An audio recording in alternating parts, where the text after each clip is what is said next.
Good evening, good morning, and good night. Welcome to Inappropriate Radio. It's your host, Shauna. Let's get into this. Okay, so, hi guys. Today, we're going to be talking about 6 degrees of separation. Now, I'm not going to do the definition verbatim, but I will break it down to you. 6 degrees of separation is when it is believed that two people or one person can be connected to anyone in the world within 6 degrees of a person. Now, what that means is for every 6 person, me and another person share or are aware or familiar with another person. Now, 1 degree between people is basically me and you and I. You and me. Between you and me, that's a degree, right? That is a degree between two people. In other words, out of a group of 6 people, between those 6 people, I can tell you, I'm sorry, because I'm trying to sum up the definition without making it confusing, but as the segment moves along, you guys will get it. If you don't know, you can just Google it.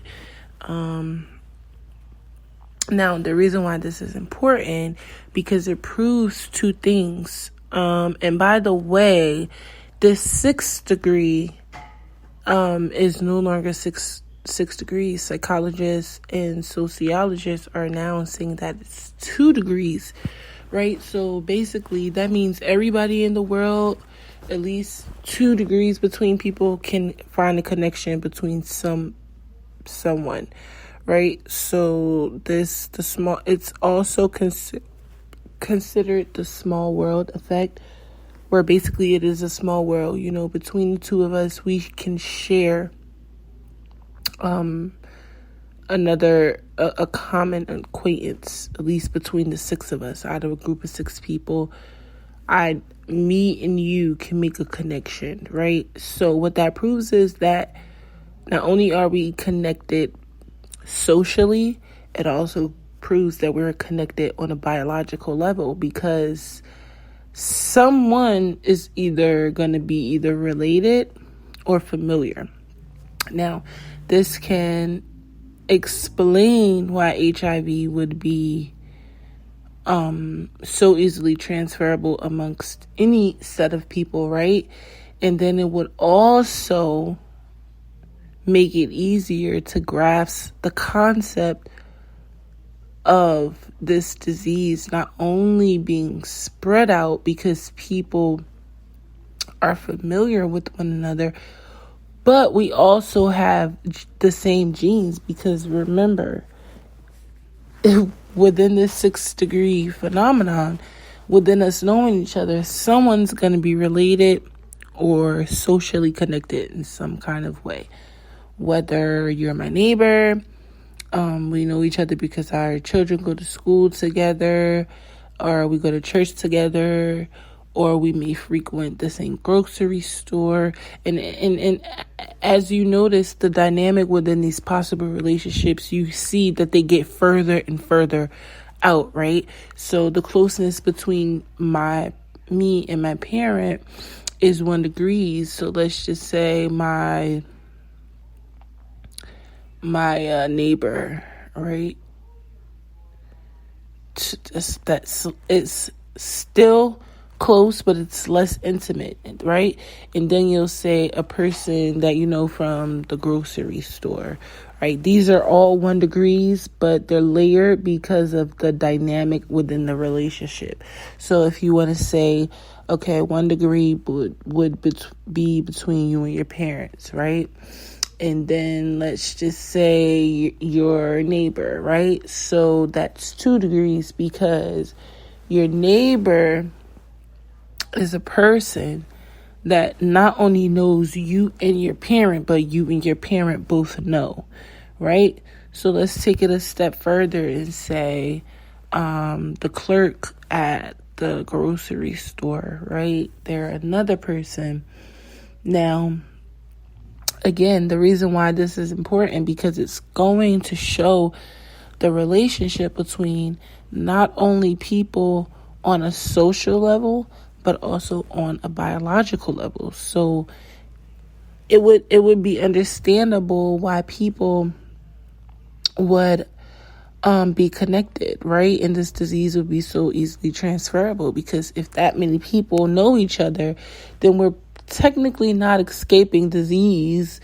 What that would more than likely suggest is that we're actually at a higher opportunity of getting it if we don't just simply abstain from sex, or we would at least know someone who has it, or know a person that knows a person. That's pretty much what that means. So not only does it increase the chances of the disease being spread, it also increases the chances of you being connected to someone that you may know or may not know on a biological level, meaning you share some type of genetic sequence with them.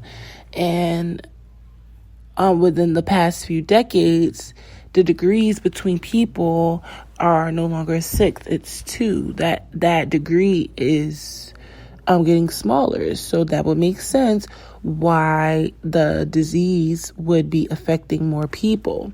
That would also make sense why people would share multiple variations of gene sequences, especially when they share geographic locations. So, and I think the Most High wanted me to talk about this because, again, like I said, once you realize just how connected everything is, then it'll start giving you a better idea of why and how we're connected biologically and socially. And this would explain why the disease would spread, and it would also explain how some of us can share these genetic codes. I don't think people realize how important the art and the act of sex is. Sex is not just for us to release our sexual desires and be pleased. It's to procreate. It's to raise the vibration of the universe. It's to connect. So anytime you have two individuals who decide to engage in sexual activity, that chemistry between those people puts a particular energy in the universe, right? And that thing is infectious in a way that anyone who comes into contact with their energy, they're going to basically be induced by it, right? So when you see people that love each other, it makes you feel really good. When you see people that you can look at and they have this strong passion and chemistry, you can pick up on that, right? Because chemistry is a biological process, and it has more to do with what's going on inside and less to do with what's going on the outside. Because remember, this is something that we absolutely positively cannot control. So I just wanted to kind of leave you guys with this. This is actually like a game that they played back in the days, and it was not something that's really like new to the scene in the 1929. And remember, gauge the years. We're always going to refer this back to time, because time and divine orchestration it's the same, right? And if you want to compete with anything or find out anything or investigate anything, time is going to always be something that you have to look at, especially in regards to spirituality, because things manifest in the heavens and then they manifest down here in the physical, right? So if you don't have any idea what it means to be spiritual or be in touch with the spirit world, then just simply look at time, right? And you'll be able to piece a lot of things together. A lot of things, obviously, it's the spirit world, so you can't see them, right? So when things happen that are just like, it's no way, you have to know that this thing is coming from somewhere, and it's a manifestation of what's going on up above. As above, so below, right? So this is something that we have to just simply keep in mind, because we want to place ourselves in a situation where we can combat things that can destroy us. And when we can combat something that can destroy us, it'll all ultimately make us stronger, and it'll give us a better idea of who we are, what our strengths and weaknesses are, and it'll actually build your immunity to any type of defense. Your defense on a physical and a biological level would be enhanced and upgraded. It's really, really easy to just talk about this, but really pay attention. Look at people you don't know. If you want to use social media as a gauge, you can. And I think it'll become evident as soon as you start to do this. Go, click on random people's pages, right? And look at your mutual friends. Even if there's just one mutual friend, look at that mutual friend, and then look at how many people that mutual friend knows that you know, or vice versa. After a while, you're going to start seeing a lot of consistencies within the dynamics with all of these people. I don't think we fully realize the power of connectivity and networking. And again, this all explains why we would be connected in the spirit and in the physical. Not a lot of times do we get to make these connections unless we're really into our environment, right? We have to pretty much be like a social butterfly, or you have to be really active and be participating in building relationships to really notice this, right? So I wanted to just leave you guys with that question. Do you believe the 6 degrees of separation rule, now 2, or we're not going to call it a rule, we're going to call it a theory? Do you believe that the 6 to 2 degree theory increases the chance of the spread of HIV? And do you believe that the 6 to 2 degree theory makes us related or close to? Meaning, if you're not related to me, you may be related to my spouse or my friend or my neighbor or the grocery clerk store guy at the least. It's really important to bear in mind, because not only can this slow down the disease of infection, this will actually allow us to pay attention to our biological makeup and see the different variations. Because I'm pretty sure when you meet random people that share your genetic code, it's only a small percentage that you share with them. There's other things that separate you two, right? So there's 2 things you could look at: the similarities and the differences. So again, everything is all connected, and at some point we're going to have to learn, how to pay attention to those connections, and what makes us the same, what makes us different, and how can we gauge those things, and all of the story, the differences and the similarities, right? So yeah, I think this topic is probably gonna be the bridge, right? We're gonna call this the bridge, and we're gonna start moving into the more biological aspect of everything. I think this was kind of just to cap it off and bring everything together, the physical.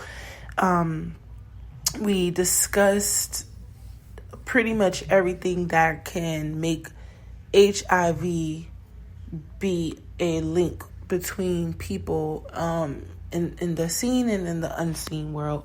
So we're going to start moving in and discussing the more detailed things. We're going to just start moving forward like that. And if you guys want to call in at any time, you can. And we can have an open dialogue. Like I said, I'm working on the setting and the setup for the visuals. We'll get to that later. But yeah, I'm going to leave it here. I hope you guys are going to do your own research. I hope, these segments are pushing you to do your own research and get to know your own self on a social and in a biological level. Okay, I hope you guys enjoyed your weekend. I hope your Sunday went well. I hope your dinner was good tonight. I hope you have a good week. I hope you are drinking your water, eating your fruit, sipping on your tea, and minding your business. Alrighty. I love y'all. Peace.